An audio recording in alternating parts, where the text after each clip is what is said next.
Hey guys, welcome back. Tisha here, back for another chapter reading of Jon Krakauer's Under the Banner of Heaven, A Story of Violent Faith. Go ahead and do me a favor and hit that like button, even if you don't like it. Hit that like button as it helps the channel. We're going to be in chapter 25, The American Religion. Accounts of Mormons and the Mormon Church tend toward one of two extremes. On the one hand, accounts of Mormonism from the church founding by Joseph Smith in the 1820s have emphasized the sensational, the lurid, the scandalous, the titillating for the reason that, well, there is much in Mormon history, culture, and doctrine that is sensational, lurid, scandalous, and titillating, as measured against mainstream American culture then and now. On the other hand, other accounts of Mormons, accounts of the people rather than the articles of their strange faith, have often emphasized the cheerful virtue, the upright and yet often relaxed, pragmatic goodness of its adherents, their ability to hold together families and raise decent children and provide the consolations of community in the confusing modern world more successfully than many others. These accounts often pass over in discreet silence the sometimes embarrassing tenets of faith that, especially if one were Mormon, might have been thought an important part of making that moral success possible. If opponents of Mormonism have often asked, can we stop the Mormons from being Mormon? Ostensible admirers of Mormons as people have often asked, at least by implication, can't we have Mormons, but without Mormonism? This is Kenneth Anderson, A Peculiar People, The Mystical and Pragmatic Appeal of Mormonism. Los Angeles Times, November 28th, 1999. A genuine first-hand religious experience is bound to be a heterodoxy, heterodoxy, to its witness, the prophet appearing as a mere lonely madman. If his doctrine prove contagious enough to spread to any others, it becomes a definite and labeled heresy. But if it then still prove contagious enough to triumph over persecution, it becomes itself an orthodoxy. And when a religion has become an orthodoxy, its day of inwardness is over. The spring is dry. The faithful live at the second hand exclusively and stone the prophets in their turn. The new church, in spite of whatever human goodness it may foster, can be henceforth counted on as a staunch ally in every attempt to stifle the spontaneous spirit and to stop all the later bubblings of the fountain from which it, in purer days, it drew its own supply of inspiration. That's from William James, The Varieties of Religious Experiences. Most Mormon fundamentalists share Dan Lafferty's confidence that Armageddon is imminent. In Colorado City, the new prophet, Warren Jeffs, is absolutely sure of it. Well, we know he's a kook. It doesn't say that, but y'all know that's my thoughts. Although the prophecy of his father, Uncle Rulon, that the world would be swept clean in a hurricane of fire by the year 2000 did not come to pass, the events of September 11th, 2001 have renewed Warren's optimism. In public statements, Warren has condemned the bloody work of Islamic terrorists, but he preaches to Faithful and Bountiful in Colorado City that the attacks on New York and Washington were magnificent, portent, and a cause for great hope. Excitedly, he tells his followers that the eruption of terrorism against the United States is an unmistakable sign that the end times are indeed at hand, and very soon now God's chosen people will be lifted to experience eternal glory. Up in Canada, dozens of photos of jets exploding into the World Trade Center, clipped from magazines, had been mounted in the halls of the Bountiful schools, lest any of the students doubt the last days are upon us. Isn't that interesting how You get rid of all of their reading material. You don't want them to read anything that's worldly or anything like that because you want to maintain control. Yet you can sit there and you can put up newspaper clippings of something that was very, very horrific for many, many people, who some of us lost loved ones and things of that nature. And you think that it's okay to put images of that up because what? You're trying to prove your point that we're going to be in Armageddon, yet that hasn't happened yet, even though you said it would in the year 2000. Okay. As for the mainline LDS Church, it has always maintained that the hour is nigh and that there will be plagues and desolations before the second coming of Christ. Church authorities in Salt Lake have for a long time now urged all Mormons to store a year's worth of food and survival supplies to prepare for this period of provision. Now, we know that we read this in the different books. We know that at one point the Browns were also storing provisions. So this is definitely a thing. But beyond quoting scripture predicting that the world will end 7,000 years after it was created, LDS leaders are circumspect about exactly when the apocalypse will occur. In the meantime, the church has more than 60,000 missionaries roaming the globe at any given moment, converting the new members at an astounding rate. The respected sociologist Rodney Stark raised eyebrows in 1984 by predicting that there would be 265 million Mormons on the planet by 2080 AD. After reassessing his calculations in 1998 to reflect more recent growth rates, Stark revised his prediction upward. Now he believes that the LDS Church will have close to 300 million members by the final decades of this century. If the expansion of the LDS faith continues at its current pace, within 60 years, governing the United States will become impossible without Mormon cooperation.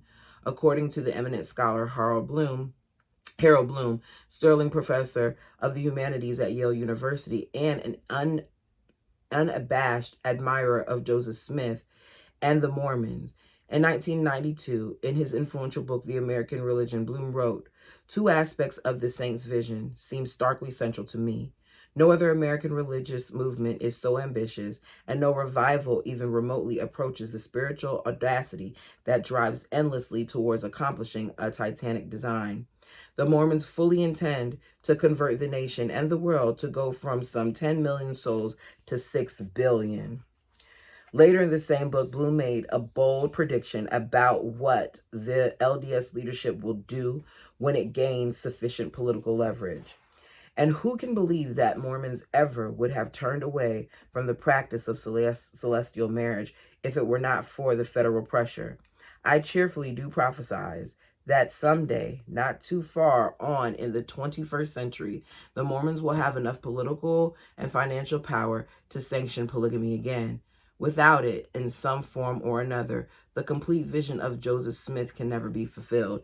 See, my thing is, if he has this vision and if this vision is supposed to come to pass, why does it take government to legalize that in order for you to get it to pass? It's just something that I worry about. Now, here's my thing. I could care less what y'all do, if y'all legalize polygamy or not. My problem is that it should be a choice. It should not be forced on these people, and that these people should be able to read other things and not be pushed into this one narrative. That's where my issue comes from. If Bloom's forecast is alarming, it also seems far-fetched. The LDS Church of the 21st century is very different from the LDS Church of the 19th century. As historian Dale Morgan wrote in a letter to Juanita Brooks in 1945, it was Joseph's personal magnetism that bound people to him originally. But after his church was up and running, the religion acquired an almost independent existence. It acquired a dignity from the lives of its converts. It became a social force energizing the lives of innumerable people swept up in its course. The Mormons have gained so much by abandoning polygamy that it is hard to imagine LDS authorities ever bringing it back by design. Mormondom's path is set less these days by theologians and wild-eyed prophets than by businessmen and publicists. The LDS Church has an annual revenues estimated at more than $6 billion. Wow. And it is currently the largest employer in the state of Utah. I did not know that. Wow. For the better part of a century now, the church has been trending slowly but relentlessly toward the humdrum normality of Middle America. But the mainstream of Mormon church has a distinctly ironic component. To whatever extent the LDS religion moves beyond the most problematic facets of Joseph Smith's theology and succeeds at becoming less and less peculiar, fundamentalists are bound to pull more and more converts from the Mormon church's own swelling ranks. Communities like Colorado City and Bountiful will continue to win adherents from among the most fervent saints because there will always be Mormons who yearn to recapture the spirit and all-consuming passions of the founding prophet's vision. Mormons like Pamela Coronado. At the moment, Coronado, in her early 40s, wearing faded bib overalls, is stripping wallpaper from the front room of a rundown old farmhouse the prophet Onias recently acquired. Tall and graceful, with piercing blue eyes that project great self-assurance from beneath a nimbus of blonde curls, Pamela and her husband, David Coronado, became followers of Onias in the beginning of 1984, just after the School of the Prophets was established in Utah County. We met Bob Crossfield Onias when we went to one of their meetings. Pamela remembers we came because we'd come across the book of Onias and used the bookstore and had read Bob's revelations. Right away, we both thought, these sound like the revelations of Joseph Smith. This is just like the Doctrine and Covenants. We were very impressed. David Coronado was so impressed, in fact, that he wrote to the philosophical library, the Vanity Press that printed the book for Onias, to find out how to contact the author prophet. They told David that Bob had just moved because his base of operations to the Provo area right where we lived. Pamela says, so we went to a meeting. It was at the Lafferty's family home in Provo, and we met Bob there and the Laffertys. That's how we came into the work. Pamela had been raised in Provo in a traditional Mormon family. My dad was one of the first people to buy shares in the Dream Mine, she announces proudly, although her parents were in no sense fundamentalists. In 1978, when she turned 21, Pamela was called on a mission to France, and it was her experience as a missionary, she says, that made me start questioning the direction the church was going. Every day, I'd be out there bearing testimony of the truth of the Book of Mormon and Joseph Smith, which was fine, but whenever it came time to bear testimony of the prophet as the Lord's one true and living prophet, I had a real tough time saying what I was supposed to say. I just didn't believe in him or where he was taking the church. At the time, the LDS president and the prophet was Spencer W. Kimball, who had just sent the shockwaves throughout Mormondom by radically revising church doctrine to allow men with black skin to enter the priesthood. Oh, how dare he! Y'all already know I struggle with that aspect of Mormonism. There's a few things that I really find myself being like, and you're not going to tell me that the color of my skin is a curse. I refuse to believe that. Does the color of my skin add some complexities to my life? Of course it does. Have I experienced racism and things like that? Yes, I have, on more than one occasion. With that being said, it's still not a curse to me. So I always struggle with this aspect of it, of them acting like, oh my God, her black skin, oh no. And here you are now revising it and people have a problem with it. At the conclusion of her mission, Pamela returned to Provo and took a job teaching at the Missionary Training Center, where she met David Coronado. There, they were married 8 months later, David, it turned out, had been born in colonial LeBaron in Mexico and was a descendant of the infamous LeBaron clan. During the height of Ervil LeBaron's killing binge, one of Ervil's crazed followers had actually fired a gun at David's mother endeavoring to end her life, which had prompted her to immigrate to the United States with David and his 8 siblings in order to escape the bloodshed. Although troubled by the violence in his heritage, when David reached adulthood, he came to believe that the fundamentalist version of Mormonism was the true path to God. After he married Pamela, whose doubts about the mainstream church had only been growing since her mission, she came to share his fundamentalist perspective wholeheartedly. When they met the prophet Onias in 1984, they were more than ready to join the work. 6 months later, though, Dan Lafferty murdered Brenda and Erica Lafferty, and the Coronado's world was upended. When the Lafferty thing happened, it scared everybody around here, Pamela said. It was so shocking because we were associated with the Lafferty family. People thought we had to be evil. We got excommunicated for a while there. My family was afraid for our lives. So they got excommunicated for something else that Dan Lafferty did. See how? But neither the horror of the Lafferty murders nor the harassment and persecution that followed eroded the Coronado's faith in Onias and the work. Both David and Pamela are convinced that opening the LDS priesthood to blacks was a terrible apostasy, and both believe completely in the principle of plural marriage, even though they have not yet engaged in polygamy themselves. We've considered it many times, Pamela says. There have been many women who could have been part of our family, close friends, who the whole family felt attracted to, and who felt attracted to the family, but when it came right down to it, well, it just never quite happened. At the time, it was just too difficult. Pamela stops stripping wallpaper, puts down her tools, and goes into the kitchen to prepare lunch for her daughter, Emmylou, and the prophet Onias. I could live the principle more easily now that I am older, she said brightly. I've matured a lot. I can see how my children would benefit from the talents of another woman. I'm not saying there wouldn't be difficult times, but I can also imagine how neat it could be. A frown crosses Pamela's face. It entirely misses the point, she says. To think that joining the work is mostly about plural marriage or keeping blacks out of the priesthood or other matters of doctrine, such issues,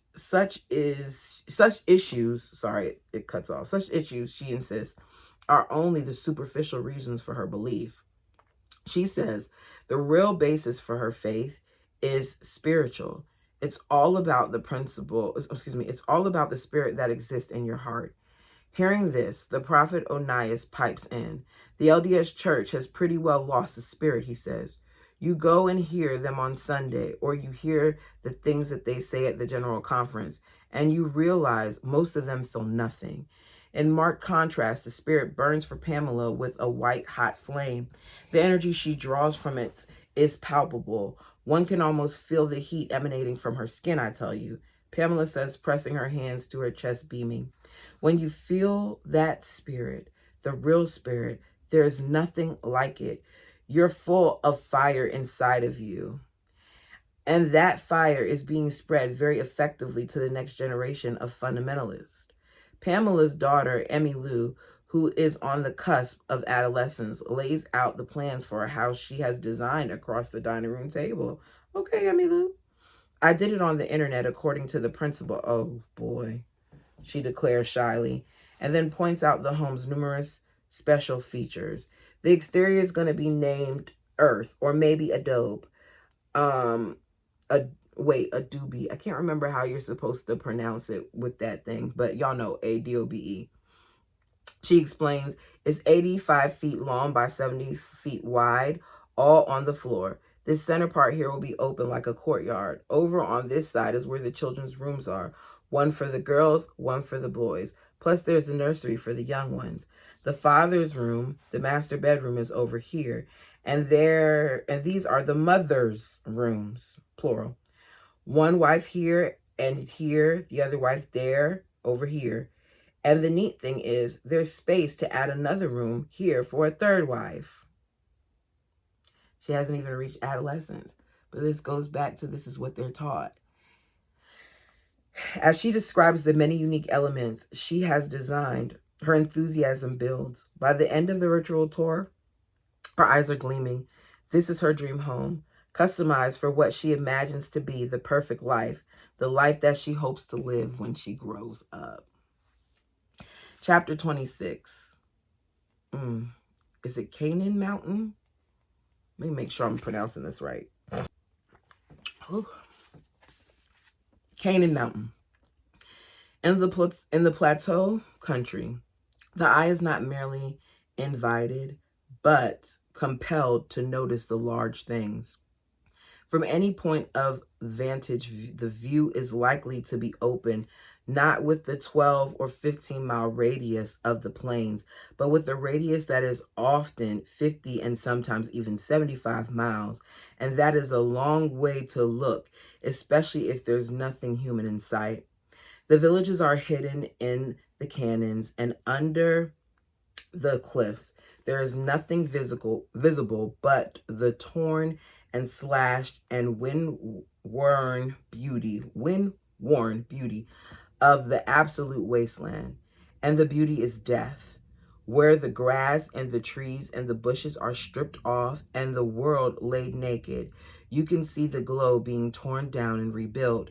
You can see the death and the prognostic, the birth of epochs. You can see the tiny clinging bits of debris that historical time has left. If you are a Mormon waiting for the trump of the last days while you labor in the building the kingdom, you can be excused for expecting that those last days will come any time now. The world is dead and disintegrating before your eyes. This is Wallace, Mormon Country. From a tranquil city park on the edge of the Colorado City Highdale, the sheer cliffs of Canaan Mountain erupt heavenward without preamble. A massive scrap. Goodness, get your girl. Like my words are just a massive scrap of brick red sandstone streaked with desert varnish, looming 2,000 vertical feet above the fundamentalist stronghold. On top, the flat summit plateau feels like a lost world, an island in the sky cut off from civilization, sprouting lilies, wild roses, and yucca, Indian paintbrush, and stout ponderosa pines. My brother David and I used to sneak up here every chance we got when we were kids, says Deloy Bateman. Seemed like the only place where the religion couldn't control us. Deloy is perched at the edge of this mountaintop, staring down at the town where he was born and raised. It's the end of July, and the temperature is 104 degrees Fahrenheit in the shade. Deloy, who seems oblivious to the withering heat, even though he is wearing long polyester pants, a long sleeve shirt, and the religion's trademark long underwear, is an apostate from the Fundamentalist Church of Jesus Christ of Latter-day Saints and has no respect for its new prophet, Warren Jeffs, but he still resides in this xenophobic community, smack in the middle of town, and doubts that he'll ever live far away. Deloy no longer practices plural marriage. The second of his two wives moved out and now lives in St. George, but her kids, have remained with Deloy in Colorado City, and she comes to visit them every week. Since I don't believe in what the religion teaches anymore, he explains, I just can't justify polygamy. And it isn't merely the fundamentalist religion that Deloy has abandoned. He announces that he is done with religion, period. Unlike most who have rejected the teachings of the FLDS Church, he didn't convert to mainline Mormonism or another branch of Christianity or some New Age faith. Deloy has become an atheist. He no longer believes in God. It hasn't been an easy transformation. My whole life I've had this need to believe in something, he says.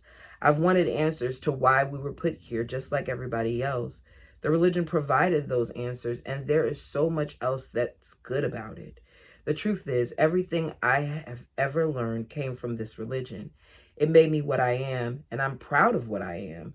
This religion is in my blood. I mean, heck, look at me. Holding his arms out from his sides, palms forward, Deloy looks down at what he's wearing and takes stock with self-deprecating snort. Even though I don't believe anymore, I'm still wearing the garments. that sacred long underwear. Now that I'm surprised. If you're an atheist, why are you still wearing these garments? It makes me feel like you're claiming to be an atheist. You're claiming not to be believe in this religion, but some parts of you still do, because I'd take all that stuff off if that were the case, especially because it's 104 degrees. I try not to wear it, but I just can't seem to leave it off, even on hot summer days like this. For some reason, not wearing it just doesn't feel right. I feel naked. He laughs again, then adds, that ought to tell you something about the power of this religion. That's true, because you've been bound to it, because it's been, I don't want to say beat, because it's been spoken to you on so many occasions and taught to you that and shoved down your throat. You feel like if you don't do this, you're doing something wrong. Your body feels off. Ugh. Deloy returns his gaze to the orderly grid of homes and fields at the base of the mountain. It's hard for outsiders to accept, but there is so much that's positive about this town. The people that live in those houses down there, they're extremely hardworking and strong. Yeah, I'm real attached to Colorado City.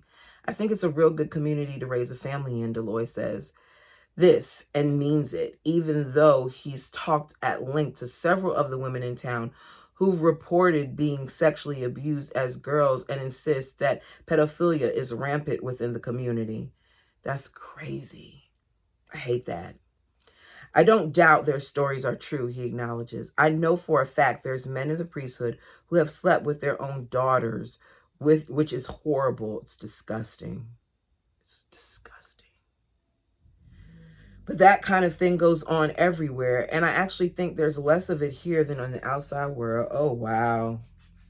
Given that y'all make up the space that you do, and we've read what we've read, and we've seen how much it's covered up, and we've read about women who know that their children are being assaulted and who still put their children around these men. We've read about it.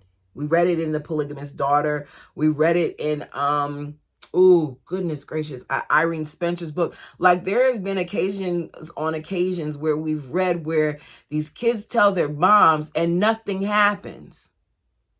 So it's probably even worse than he knows. In any case, it wasn't the culture's sexual customs or its lifestyle constraints that finally induced Deloy to apostatize. Rather, he says, it just got to be where I could no longer ignore that the religion is a lie. It's not like the prophets that control everybody are intentionally fooling the people. As far as I can tell, Rulon and Warren and Winston and them sincerely believe the lie themselves. I don't think so, because if they really, really believe the lie themselves, I don't think that they would block out so much and then blame the saints when things don't happen. I think that they know that they're lying. Y'all tell me what you think down below. Do y'all think these so-called prophets knowingly are lying to the people? Because I do. I'm not sure about that, but I think so. And it's not just that their religion, that's a lie. I've really come to believe that all religions are lies, every single one of them. Could there be supreme power out there somewhere? Is there a grand plan behind the Big Bang, the creation of the universe, the evolution of species? I don't know. I suppose it's possible. I guess I like to at least allow for the possibility in the back of my mind, but common sense tells me otherwise. Although Deloy says that he was extremely religious throughout his youth, he also had a probing, curious mind. Even as a young boy, he says, I remember wondering about the contradictions between what the religion taught and scientific truth. But Uncle Roy told us that the way to handle that was to just avoid asking certain kinds of questions. So I trained myself to ignore the contradictions. I got good at not letting myself think about them. Because Deloy was smart and the religion needed educators for its schools, when he turned 18, the prophet, his adopted grandfather, Uncle Roy, sent him to Southern Utah State College, an hour up the road in Cedar City, to become a teacher. I was sent with him, recalls Deloy's first wife, Eunice Bateman, who had been commanded by the prophet to marry Deloy a short while later. Neither of us had ever lived outside of Colorado City. Our second child was born a year after he started school. I felt so different from everyone there. I felt like an outcast. I was homesick for Colorado City the whole time Dee was in college, but I kept pretty busy raising babies and doing his typing and helping with his homework, because that's what a lot of women do. A lot of women help these men in this faith get to where they're getting. We remember with Ervil, they were people who were writing and dictating for him. Makes me wonder if that was a woman too. After getting his degree, Deloy returned to Colorado City and went to work educating the town's youth. Despite feeling like a fish out of water, when he left his hometown and set up residence in the larger world, Deloy says, I loved college. Looking back, I suppose it was the beginning of the end for me. I stayed in the religion for another 20 years, but going to college in Cedar City was when I had my eyes opened. That's where I took my first geological course. Afterward, I came home and told Uncle Roy, there's a professor over there trying to tell us that the earth is 4.5 billion years old, but the religion says that it's only 6,000 years old. How can that be? Which shows you why education is such a problem for the work. You take someone like me, who was always as stalwart as could be, and then you ship him off to get an education, and the guy goes and apostatizes on you. Happens over and over and over again. And every time it does, it makes the leadership more inclined to keep people from learning. When Deloy finally lost his faith and left the UEP, his 3 oldest kids were married and no longer living at home. These 3 children have remained in the religion, but he has worked hard to teach the other 14 kids to think for themselves and question what the UEP has incalculated. Sometimes I worry about what would become of the little ones, Deloy muses. If something happened to me and the wife, if we died, my other children would take the younger kids into their homes and look after them, but they'd be brought right back into the religion. I think those kids would be happy with that. They'd probably never know the difference, but they'd be stunted. They never get to exercise their imaginations. And that's the part that I struggle with. Allow the kids to learn. It's even now, which is I guess it kind of sounds hypocritical, right? Like if you're a religious person and you have kids and you tell them like, you got to go to church with me, and your kids might not believe what you believe. Can I sit here and act like I haven't, done that myself? I can't. Now, what I can say is I haven't been as strict about certain things as like my mom was. Like I had to wake up every morning before school, and we had to have worship, which is like Bible reading and Bible study, and we sing and then we pray. I didn't do that to my son. Church was never an option. Once my son became a teenager, I didn't make it an option. My request of him was that he just make sure that he go to a church. Didn't even have to be the one that I attend, but make sure that he go to a church, at least once or twice a month. Now he has his, his own beliefs, and there's things that he, feels the same about with me, and things that he feels different on. That's okay. I feel like it's important, and it's kind of, it's a tough space because other Christians would disagree with me. They would feel like I have to make my child do this and I have to make my child do that. But growing up the way that I grew up and experiencing what I experienced, when they turn 18, they're going to make certain decisions on their own anyways. So I wanted him to navigate it for himself. And he has, and he, has his beliefs, and, that's that. But to hear this, it makes me think. Sorry, I'm all over the place. Y'all know my mind get to going, and I got to say what I'm thinking. To help prepare his children for this possibility and to instill in them a healthy skepticism about religious dogma of all kinds, on December 31st, 1999, Deloy and Eunice loaded their entire brood into 2 vans. Whenever the Bateman family travels anywhere together, at least 2 large vehicles are required to transport everyone, and made the 3-hour drive to Las Vegas in order to ring in the new millennium. We took them all down to the center of Las Vegas Strip, he explains, which is supposedly one of the wickedest places on earth and the first place God was going to destroy when the clock struck midnight. We went to the New York casino and stood outside in the street there with thousands and thousands of other people as the ball dropped, and they counted down the seconds to the year 2000. And you know what? The millennium came. and the world didn't end. And I think it made quite an impression on the kids. Deloy laughs hard, shaking his head. Now that he's no longer a member of the Fundamentalist Church of Jesus Christ of Latter-day Saints, Deloy is astonished at some of the beliefs the religion instills in its members. It staggers me, he says, to look back on the things I used to believe. For example, ever since I was a child, we were taught that the Negroes were terrible. This is the part that I'm talking about. A lot of times they try to leave some aspects out, but no matter what you try to tell me, you all would not think that I should be a part of your church. And unfortunately, this belief system is why some people, do the things that they do to people who don't look like them. I'm not just blaming this. I'm just saying this is an example of what is done. Imagine instilling this type of belief into little kids all their life. I am a firm believer that you teach racism. I don't feel like it's something that you're born just hating people. That's not my thoughts. It's just not. And to hear him say this, to hear him use this as an example, I can appreciate that. Okay, for example, ever since I was a child, we were taught that the Negroes were terrible, that they weren't even human. And we had no way to learn otherwise. There were never any blacks in town. They were entirely foreign to us. I never even seen a Negro until I was practically an adult when I saw one on a trip down to St. George. Even the way he's describing, I've never even seen a Negro.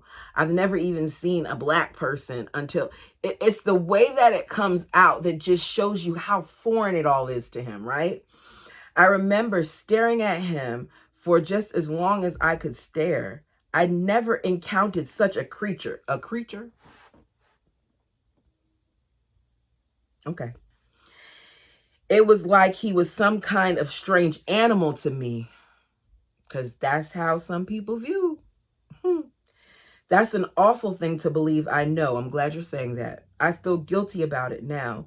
But it's the way I was brought up from day one. And when you're brought up to believe something like that, it's not easy to overcome it. Exactly. Just the other night, when I went to bed, I turned on the TV for a minute and Oprah happened to be on. And I found myself immediately changing the channel just because she was black. I knew even as I was doing it that it was wrong, but that's what the religion taught me to think. And it is surprisingly hard to shake something that's so deeply ingrained. What's really sad is children in the religion are still being taught those exact things today. Indeed, the FLDS Church continues to teach that interracial marriage is a sin so great that the penalty under the law of God is death on the spot. It's amazing how gullible people are, Deloy continues. But you have to remember what a huge comfort the religion is. It provides all the answers. It makes life simple. Nothing makes you feel better than doing what the prophet commands you to do. If you have some controversial issue that you're dealing with, let's say you owe a lot of money to somebody and you don't have the means to pay them, you go in and talk to the prophet and he might tell you, you don't have to pay that money back. The Lord says it's okay. See? This is okay. And if you just do what the prophet says, all the responsibility for your actions is now totally in his hands. You can refuse to pay the guy or even kill somebody or whatever and feel completely good about it. And that's a real big part of what holds this religion together. It's not having to make those critical decisions that many of us have to make and be responsible for your decisions. The Lord looks out across the epic sweep of desert. In the distance, on the far side of the Arizona Strip, the dreamy silhouettes of Mountain Dellenbaugh and Mountain Trumbull hover in midair, suspended above the quivering sheen of mirage. If you want to know the truth, he says, squinting against the glare, I think people within the religion, people who live here in Colorado City, are probably happier on the whole than people on the outside. He looks down at the red sand, scowls, and nudges a rock with the toe of his shoe. But some things in life are more important than being happy, like being free to think for yourself. Oh, that's where it ends. I'm going to stop here because the next part of this is the author's... No, let me read the author's remarks. I don't think I'm going to read the appendix because all it is a whole bunch of other facts that it's just like, really, we're going to just fact this all like that. Yeah. Let me see. Yeah, I'm not going to read because it's just like a whole bunch of, see, like it's a whole bunch of footnotes and all that other stuff. Okay, so I'm going to read his remarks and then we're going to be done with this book. That's it. I normally read every single thing, but to sit here and have him tell us more of what he's already told us, because what the appendix does is it gives additional information to things that's already been said, and we've been kind of, you know, beating the head a little bit. Y'all let me know down below if you want me to read it. I'll do it in another thing separate, but I just feel like there's no need for it. So we're going to do the author's remarks and then we're going to rate, because y'all know if you've been here before, if you made it to this point, we always rate at the end. Even if we've never made a comment before, we rate. Author's remarks. This, how you got author's remarks and you still put a quote from another book? Okay. There were no formerly heroic times, and there was no formerly pure generation. There is no one here but us chickens, and so it has always been. A people busy and powerful, knowledgeable, ambivalent, important, fearful, and self-aware. A people who scheme, promote, deceive, and conquer, who pray for their loved ones and long to flee misery and skip death. It is a weakening and discoloring idea that rustic people knew God personally once upon a time, or even knew selfishness or courage or literature, but that it's too late for us. In fact, the absolute is available to everyone in every age. There never was a more holy age than ours, and never a less. That's Annie Dillard, For the Time Being. The genesis for this book was a desire to grasp the nature of religious belief. Because I've spent most of my life in the West in the happy company of Latter-day Saints, I decided to narrow my subject to a more manageable scope by examining the belief more or less exclusively through the lens of Mormonism. I grew up with Mormons in Corvallis, Oregon, Corvallis, which had and has a robust LDS community. Saints were my childhood friends and playmates, my teachers, my athletic coaches. I envied what seemed to be the unfluctuating certainty of the faith professed so enthusiastically by my closest Mormon pals, but I was often baffled by it. I've sought to comprehend the formidable power of such a belief ever since. I was irresistibly drawn to write about Latter-day Saints, not only because I already knew something about their theology and admired much about their culture, but also because of the utterly unique circumstances in which their religion was born.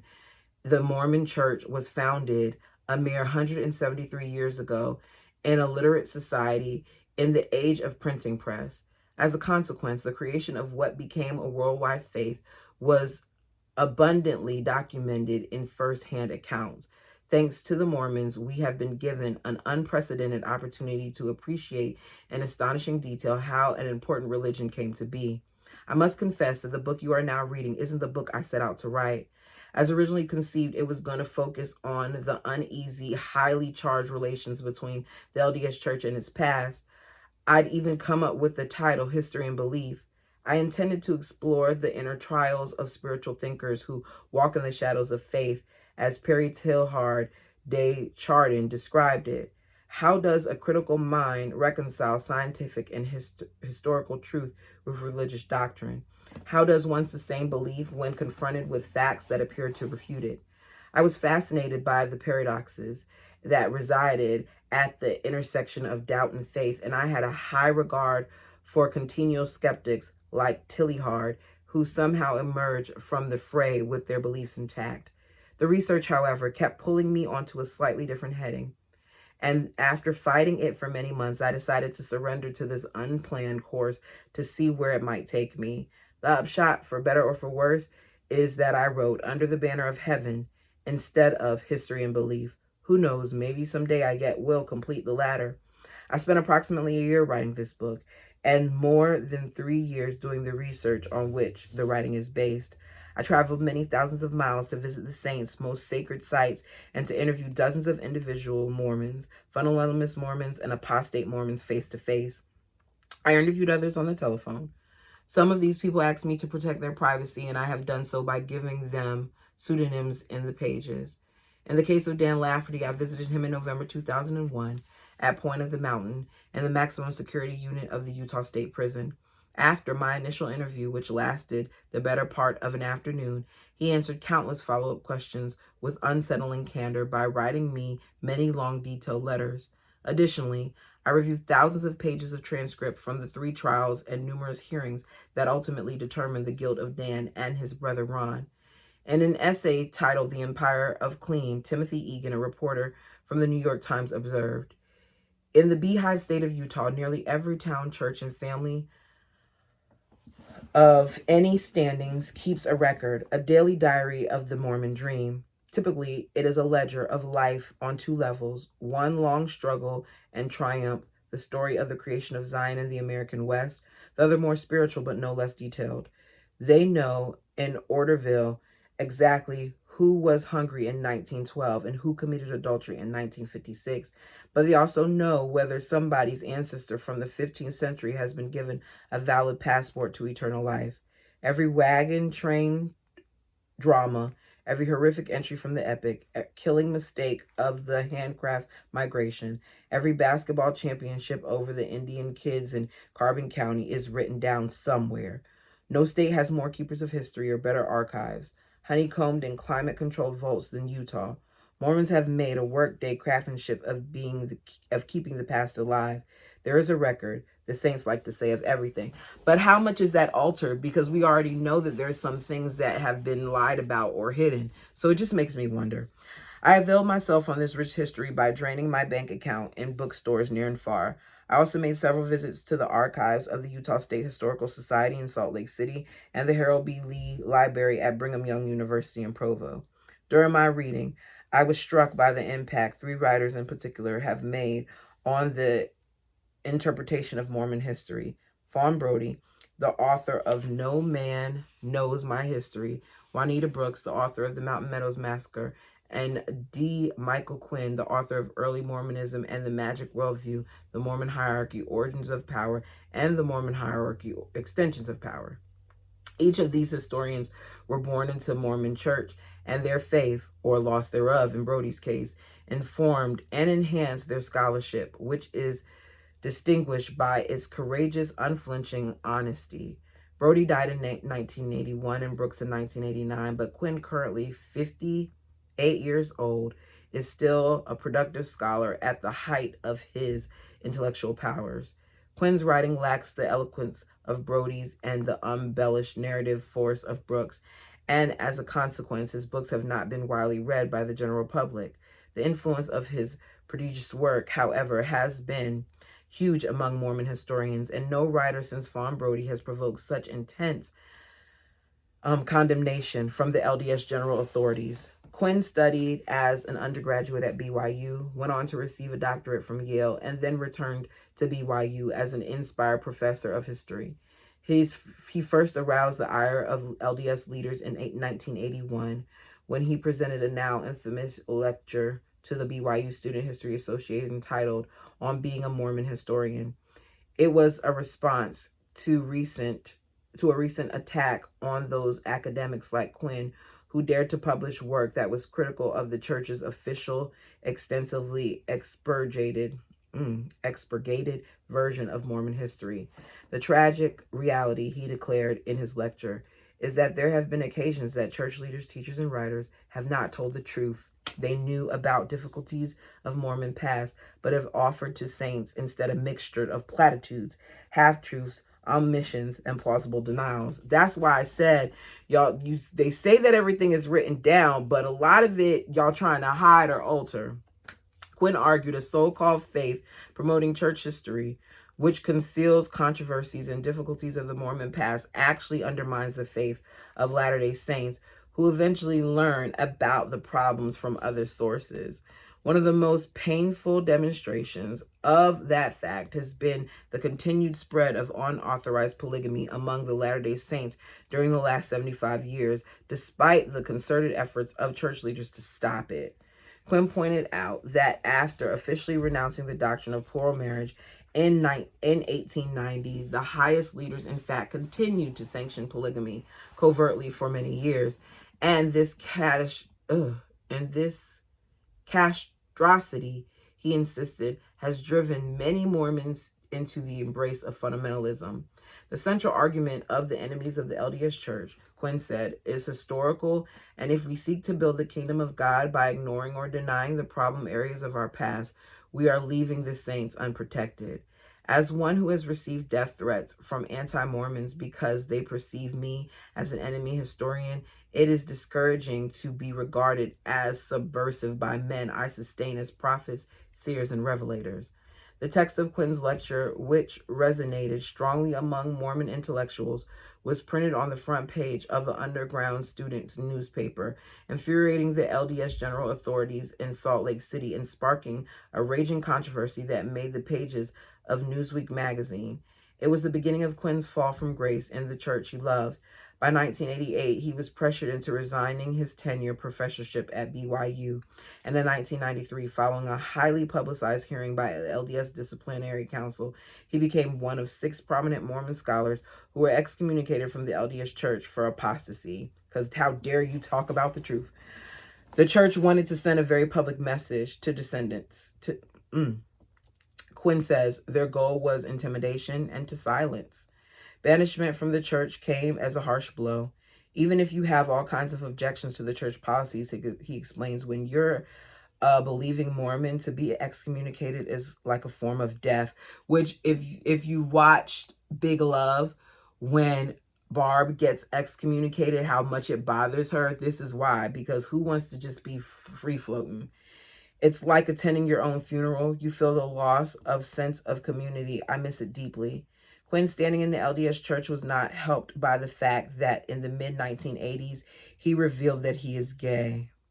The Mormon general authorities continue to make the church a very difficult place for homosexuals. Despite Mormonism's entrenched homophobia and Quinn's unsparing, clear-eyed assessment of Mormon faults, his faith in the religion of Joseph Smith remains undiminished. I'm a radical believer, he says, but I'm still a believer. He seems to be one of those rare spiritual thinkers, as Annie Dillard puts, who possesses a sort of anaerobic capacity to batten and thrive on paradox. At a very early age, Quinn acknowledges, I developed what I call a complex testimony. Instead of black and white view of Mormonism, I have an Old Testament sort of faith. The writers of the Old Testament presented the prophets as very human vessels, warts and all. Yet God still chose them to be his leadership on earth. That's how I see Mormonism. It's not perfect. It's not a perfect church. It has huge flaws in both the institution and the people who lead it. They are only human, and I have no trouble accepting that. It's part of my faith. On the very first page of the Book of Mormon, Joseph Smith wrote that if contained mistakes or faults, it be the mistakes of men. And the same thing is stated in various ways throughout the text that follows the errors in this sacred book are possible, even likely. I have always believed that Mormonism was the one true church, but I don't think it's ever been infallible. And I certainly don't believe it has a monopoly on truth. One of the events that led to Dr. Quinn's excommunication was the publication in 1987 of Early Mormonism and the Magic Worldview, a fascinating, exhaustively researched examination of Joseph Smith's involvement in mysticism and the occult. In the preface to revised 1998 edition of the book, Quinn astutely observed that many academics feel embarrassed for a scholar who even briefly acknowledges belief in the in the metaphysical. He argued, nevertheless, that authors have an intellectual and ethical responsibility to state one's own frame of reference when writing about the metaphysical, which he proceeded to do. describing his Mormon faith. And regarding that faith, he wrote, I make no apologies to secular, humanist, or religious polematics. Polemic. No, that's not polematics. Polemicists. Polemist? I spelled it out. Y'all get it. I happen to find Quinn's argument compelling. He convinced me that those who write about religion owe it to their readers to come clean about their own theological frame of reference. So here's mine. I don't know what God is or what God had in mind when the universe was set in motion. In fact, I don't know if God even exists. Although I confess that I sometimes find myself praying in times of great fear or despair or astonishment at a display of unexpected beauty. There are some 10,000 religious sects, each with its own cosmology, each with its own answer for the meaning of life and death. Most assert that the other 9,999 not only have it completely wrong, but are instruments of evil besides. None of the 10,000 has yet persuaded me to make the requisite leap of faith. In absence of conviction, I've come to terms with the fact that uncertainty is an inescapable part of life. An abundance of mystery is simply part of the bargain, which doesn't strike me as something to lament. Accepting the essential inscrutability of existence in any case is surely preferable to its opposite, calculating to the tyranny of belief. And if I remain in the dark about our purpose here and the meaning of eternity, I have nevertheless arrived at an understanding of a few more modest truths. Most of us fear death. Most of us yearn to comprehend how we got here and why, which is to say, most of us ache to know the love of our Creator, and we will no doubt feel that ache, most of us, for as long as we happen to live. Jon Krakauer, January 2003. That is where we're ending it, because this is just more of the same that we've already read, in my opinion. I normally, like, when I'm at the end of a book, I'm like, no, I want more. I do not want more. Sorry, you guys. I don't want more. I do not want more. And y'all didn't want more, because when I say the views for this plummeted, it started off kind of decent, not as high as some of the other books, and it just said ching. But I still appreciate you all nonetheless, for those of you who stuck it out with me, because a lot of you all in the comments were like, we're just here to make sure that we continue to give you support. Overall, this book gave us a lot of history, a lot of history, and I'm grateful for knowing more, for hearing more, for reading more. I just wish that's what I knew I was getting myself into when I started it. For that reason, I'm going to give it a 2.5. The rating is from 0 to 5, y'all. What are y'all giving it? I'm going to give it a 2.5. I can't give it a 3 because, it wasn't giving 3 to me. It jumped around a lot. It jumped around a lot, which was okay because you could pick it up from anywhere and still follow along. But at the same point, I thought I was going to get more like of the crimes and things of that. I don't know. It just didn't give me what I thought it was going to give me. So my rating is a 2.5.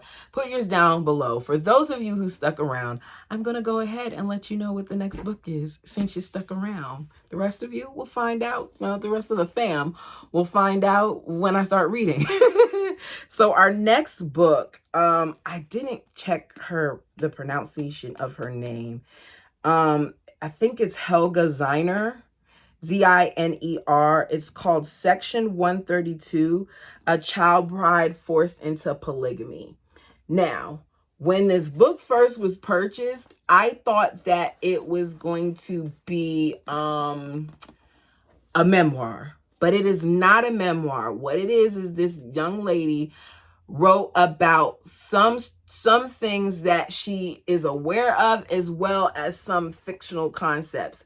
Either way, I felt like it might be worth the read.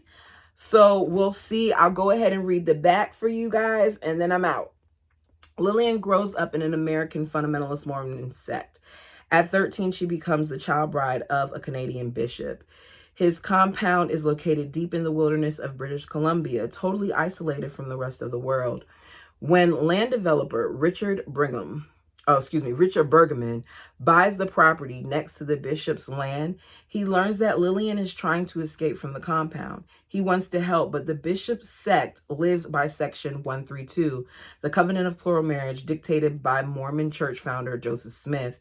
Should Richard Bergman get involved, or should he respect the concept of religious freedom so foreign to him? And that is what the back of this book says. I'm excited about it. Something different. Y'all know I don't just read memoirs up here. Like that Black Cake one was not just a memoir. So I'm hoping that this is something that's good. We shall see. We shall see. Don't forget to put in your rating of this one, of Jon Krakauer. Let me know what you thought about it. Thank you guys so much for sticking around throughout this reading. Until next time.